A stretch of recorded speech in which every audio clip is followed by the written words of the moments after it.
Ciri perlawanan bangsa Indonesia sebelum abad 20. Adapun ciri-ciri perlawanan bangsa Indonesia terhadap kolonialisme, yang pertama, perlawanannya bersifat lokal atau terjadi di daerah-daerah tanpa adanya koordinasi antar daerah. Yang kedua, tidak melalui organisasi, tapi dilakukan secara sekelompok saja atau secara sporadis. Yang ketiga, dipimpin oleh tokoh masyarakat yang disegani atau yang ditakuti. Yang keempat, mengutamakan kekuatan senjata, tapi kalah dari segi persenjataan karena kurangnya sekolah ataupun pendidikan. Dan yang terakhir, mudah dipecah belah karena kurangnya koordinasi antara pimpinan dan bawahan. Seringkali terjadi jika pemimpin ditangkap atau tewas, maka perlawanannya pun berakhir. Perlawanan rakyat Aceh terhadap Portugis. Sejak Malaka sebagai pusat perdagangan di Asia dikuasai bangsa Portugis pada 1511, para pedagang muslim banyak yang menghindari Malaka dan memilih untuk berdagang dengan Aceh karena adanya monopoli Portugis di Malaka serta sikap Portugis yang tidak bersahabat terhadap pelaut dan saudagar India dan Arab. Posisi Aceh yang strategis membuatnya mudah disinggahi oleh pelaut dan saudagar asing sebelum mereka menuju pelabuhan-pelabuhan di Nusantara atau sebaliknya. Hubungan antara Kesultanan Aceh dan bangsa Eropa, terutama Portugis, dianggap mengancam keberadaan mereka di Malaka.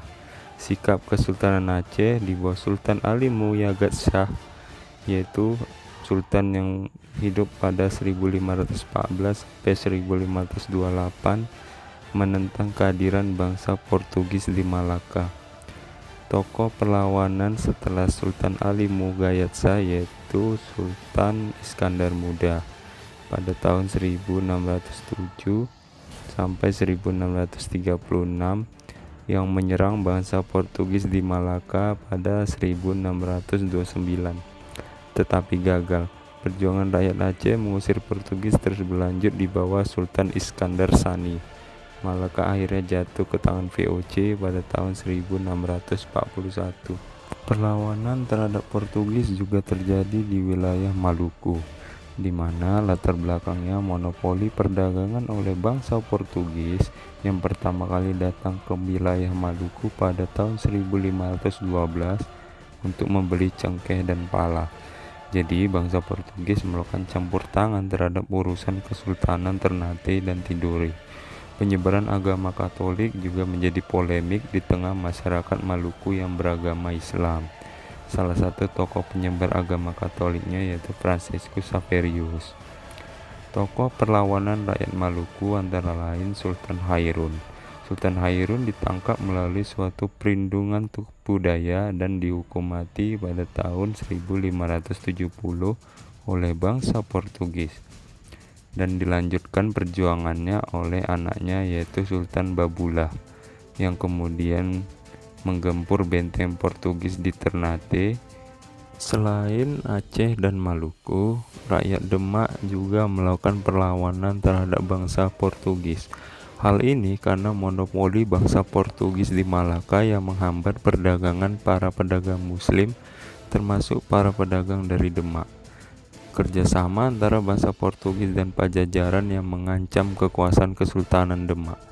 Dan terakhir, perebutan ke pelabuhan Sunda Kelapa, pelabuhan paling penting kerajaan Sunda yang strategis dan salah satu pintu masuk utama perdagangan di Jawa.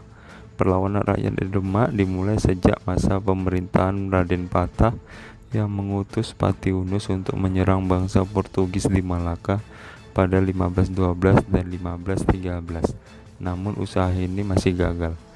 Terakhir, perlawanan dilanjutkan oleh Sultan Trenggono yang mengutus Fatahillah menyerang bangsa Portugis di Sunda Kelapa.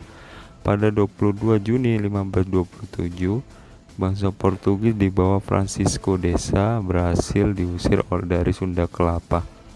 Fatahillah pun mengganti nama Sunda Kelapa menjadi Jayakarta yang artinya kemenangan gemilang.